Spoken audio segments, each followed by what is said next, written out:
To the country, I would like to say first and foremost, I am sorry.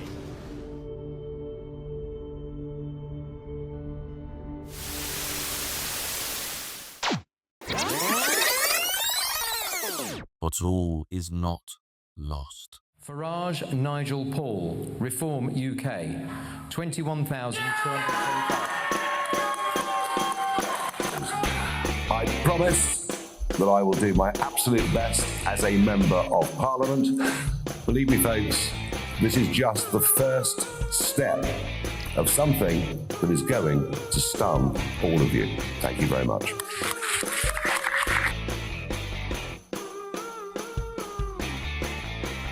I'm a few years older now.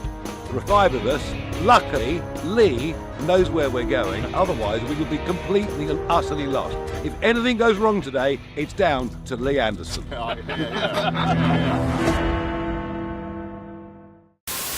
Ladies and gentlemen, welcome to this new channel, a channel originally created with a single purpose. That purpose I thought would be obvious by now.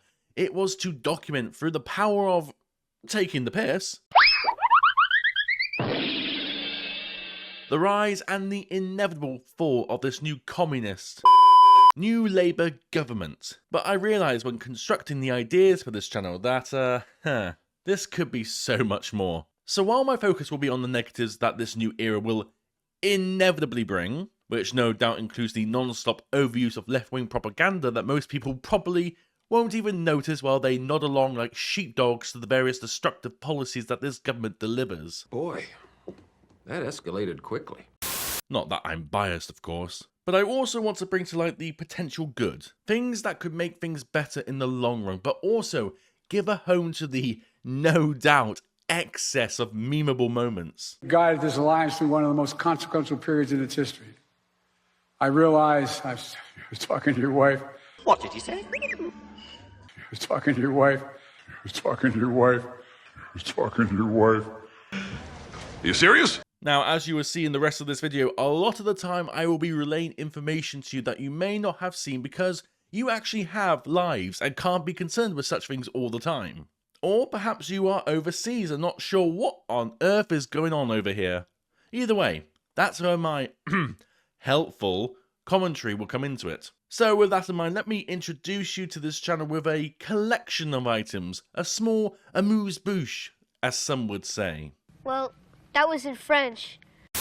It wasn't even a mere 24 hours after Labour came to power that the first nugget of what their reign will look like came to be, and it came in the form of, more tax, of course. And socialist governments traditionally do make a financial mess. They always run out of other people's money. It's quite a characteristic of them. Anyway, from 25th November 2025, electric vehicle drivers will have to pay £15 per day to drive in London's congestion charge zone. Transport for London has confirmed this week. Nothing says Merry Christmas like a new tax. As you can see, the socialists could not wait to hike up the prices of something that they know ordinary folk just cannot afford. I mean, I know it's London. I know in terms of pricing, this is a world of its own. And yes, I know it's essentially a cesspit from hell. But I am quite certain that when people in London stand voted for Labour, they didn't expect a tax change of such magnitude. But outside of this problem, the number one issue that saw Reform UK take 5 seats and come second in 103, and yes, trust me, you will see many a video on Nigel Co as time proceeds on this channel, was the issue surrounding immigration, and more specifically, the boat crossings, the illegal boat crossings. Now, Labour have responded with what they say is a plan to tackle the issue head on, and their solution is to make their own British boat version of the TSA. What the hell did you just say? In other words, do nothing. This article even admits it indirectly when they say, the government hopes this will reduce small boat crossings in the English Channel. Instead of saying that this will stop the crossings, they hope it will. I don't believe these motherfuckers. I do not believe it. Labour is not going to do anything. And, mark my words, they will let the country tear itself apart first before admitting current immigration issues are a true problem for the stability of the nation. But okay, let's play devil's advocate for a moment. Let's say this new command center they are proposing might start reducing numbers. One day, eventually. It doesn't matter. We need solutions now. The time is now. The boats are still coming while they tinker and tailor with their new flagship program that they admit they haven't even appointed someone to lead yet. In the country's interest, man, resign, step down and let us find a new leader. On the 8th of July, under this Labour government, their first wave of boats was reported as arriving with no repercussions for these illegals whatsoever. Yes, I'll say it again. Illegals coming into this nation. Now, I am sure I will be talking on this issue until I am blue in the face over the course of the next 5 years, but this is the introduction video, so I'll leave it for now.